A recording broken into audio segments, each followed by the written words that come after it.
Dear viewers, welcome back to my channel. Thank you so much for subscribing to my channel and showing so much of love to me. आज इस video में मैं बहुत ही important topic discuss करने वाली हूँ।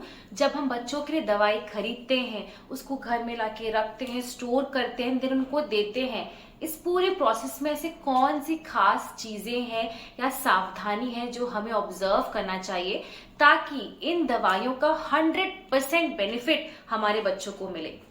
Keep watching my video क्योंकि इसमें कुछ ऐसी चीजें हैं जो आपको बहुत नॉर्मल लगता होगा but actually that is not medically correct. Don't forget to like and subscribe to my channel and do share your comments. सबसे पहली गलती हम ये करते हैं कि जब हम मेडिसिन खरीदते हैं उसके डब्बे को ठीक से पढ़ते नहीं है। मैक्सिमम केस में ऐसा होता है कि डॉक्टर ने प्रेस्क्राइब किया है मेडिसिन ए, लेकिन दुकानदार बोलेगा मैडम इस ब्रांड का तो है नहीं, मेडिसिन बी ले लीजिए, एकदम डिटो सेम है, और हम उसकी बात सुन के इसको वापस ले आते हैं।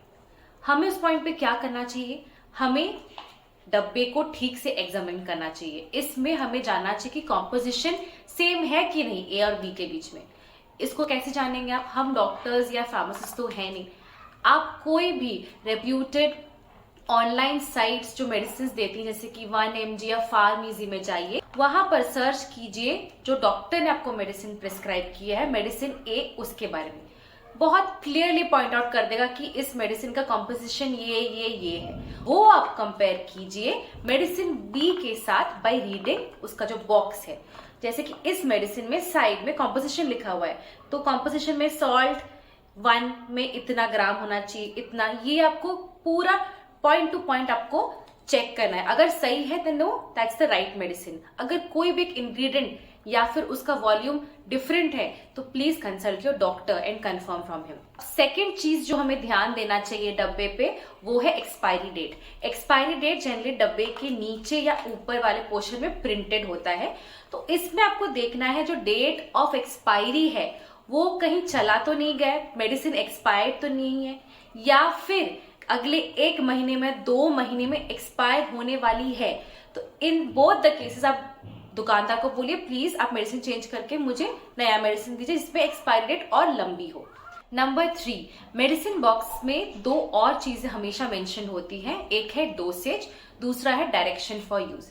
डोसेज में जनरली लिखा रहता है as prescribed by your doctor, तो डॉक्टर जो बोले आपको वही फॉलो करना है।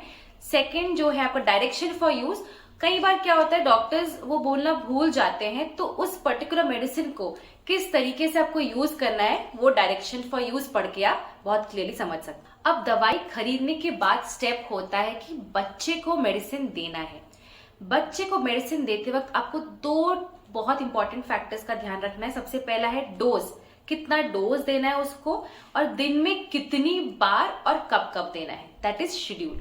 सबसे पहले चलते हैं डोसेज की तरफ। डोसेज में हमको कहते हैं बहुत बार, क्योंकि डॉक्टर्स एक बीमारी को ठीक करने के लिए मल्टीपल मेडिसिन देते हैं, तो एक कंफ्यूजन हो सकता है कि किस मेडिसिन का क्या डोसेज है।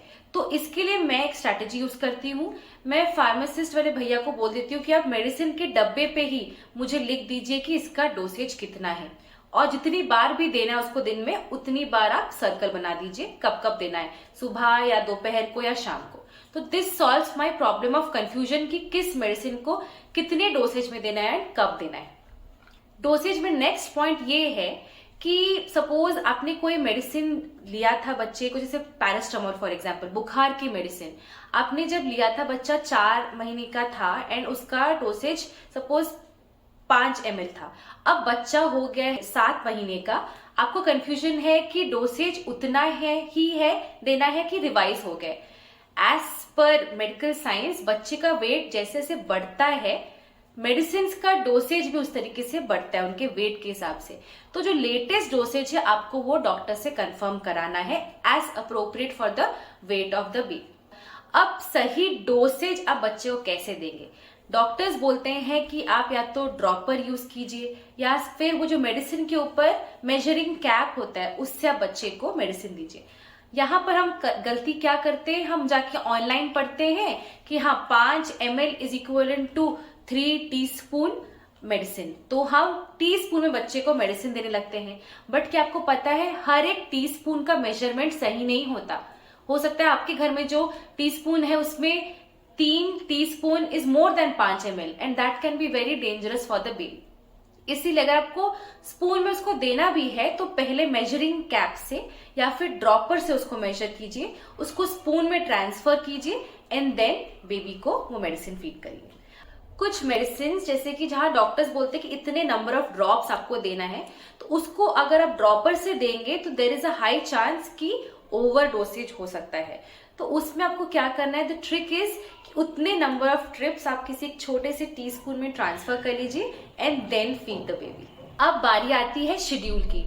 अब जब बच्चा बीमार होता है तो उसके इर्द गिर्द बहुत सारे काम होते हैं, जैसे कि प्रॉपर खाना बनाना, उसका केयर लेना, बहुत सारी चीजें करना। तो इस बीच बहुत नेचुरल है कि हम टाइम जो शेड्यूल है वो मिस आउट कर दें मेडिसिन का, जिसकी वजह से मेडिसिन का पूरा बेनिफिट बच्चों को नहीं मिल पाता है। तो इसके लिए जो ट्रिक मैं यूज करती हूँ, मैं अपने मोबाइल फोन में अलार्म सेट कर देती हूँ कि कौन से मेडिसिन को दिन में कब कब देना है और कितने दिन तक देना है। तो this has really help me and this is going to help you also a lot.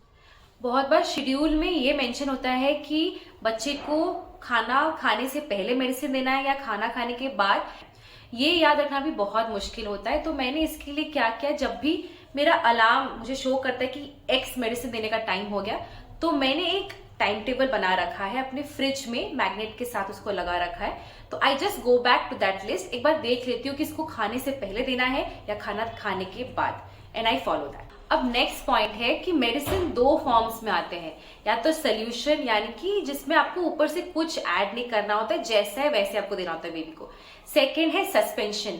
बहुत सारे एंटीबायोटिक्स में आपने देखा होगा जो बेबीज के लिए होता है, उसमें आपको डिस्टिल्ड वाटर में एक सॉल्ट को ऐड करना होता है, so that is like a suspension. Suspension में टेंडेंसी क्या होती है, वो सॉल्ट जो है नीचे सेटल हो जाता है। तो अगर आप बिना शेक करे बच्चे को दे रहे मेडिसिन, तो बच्चे को सही कॉम्पोजिशन में वो मेडिसिन नहीं मिल पा रहा है। So it is very important कि कोई भी फॉर्म ऑफ मेडिसिन हो, देने से पहले आप उसको अच्छे से शेक करें देन बेबी को दें।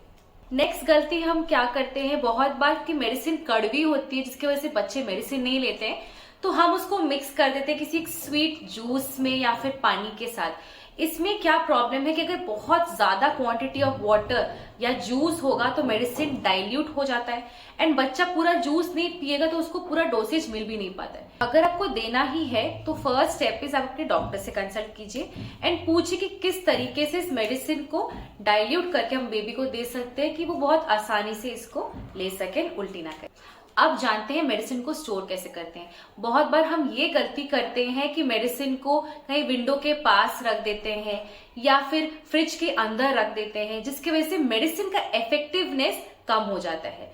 इसके लिए द बेस्ट वे इज कि जो मेडिसिन के डब्बे पे इंस्ट्रक्शन लिखा होता है कि कैसे स्टोर करना है, फॉर एग्जाम्पल इसको आप नॉर्मल टेम्परेचर में रखिए या फिर इसको सनलाइट से दूर रखिए। ये सब इंस्ट्रक्शंस को आपको बहुत स्ट्रिक्टली ऑब्जर्व करना है ताकि मेडिसिन का 100% बेनिफिट आपके बेबी को मिल पाए। अब जानते हैं कि कोई भी मेडिसिन अगर आप खोल चुके हैं एक बार और उसको दोबारा यूज करने जा रहे हैं तो इसमें क्या क्या गलतियां हो सकती हैं, उसको कैसे हम रोक सकते हैं। कुछ मेडिसिन में उनके डब्बे पे क्लियरली लिखा रहता है कि जब भी आप मेडिसिन खोलें उसके 1 या 2 या 3 महीने के अंदर ही इस मेडिसिन को कंज्यूम करना है। तो जब भी आप कोई ऑलरेडी ओपन मेडिसिन का बॉटल बच्चे को दे रहे हैं तो एक बार ध्यान दीजिए कि कब आपने इसको खोला था एंड कहीं ये पीरियड खत्म तो नहीं हो गया। अगर पीरियड खत्म हो गया है then the best thing to do is कि आप मेडिसिन स्टोर से फिर से एक नया बॉटल खरीद के बच्चे को दीजिए। इससे बच्चे को मेडिसिन का 100% बेनिफिट पूरी तरीके से मिलेगा।